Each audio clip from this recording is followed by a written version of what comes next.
বেলগাছিয়ায় ভাগাড় এলাকায় ধসের জেরা, তার জেরেই জলের পাইপলাইন ফেটে জল সরবরাহ সম্পূর্ণ বন্ধ হয়ে গিয়েছে জল সরবরাহ উত্তর হাওড়ার বিভিন্ন এলাকায়। শিবপুরের একাধিক এলাকায় জল সংকট, মেরামতের কাজ ইতিমধ্যেই শুরু করেছে পুরসভা। আপনাদের আরো একবার জানিয়ে রাখি, বেলগাছিয়া ভাগাড় এলাকায় ধসের জের, জলের পাইপ ফেটে জল সরবরাহ বন্ধ উত্তর হাওড়ার বিভিন্ন এলাকায়।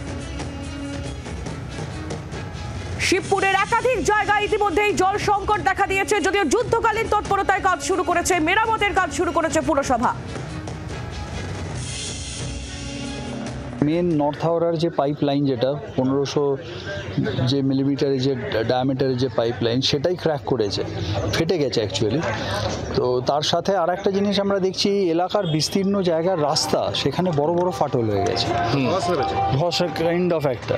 তো সেই জন্য আমরা এখানে আমাদের কেএমডি এর যারা সিনিয়র মোস্ট ইঞ্জিনিয়ার, আমাদের এইচএমসির ইঞ্জিনিয়ার, আমাদের বোর্ডের ভাইস চেয়ারম্যান সহ আমরা প্রত্যেকে এখানে যাতে যুদ্ধকালীন প্রস্তুতিতে কাজ শুরু হয়, সেই জন্য আমরা সবাই এখানে এসেছি।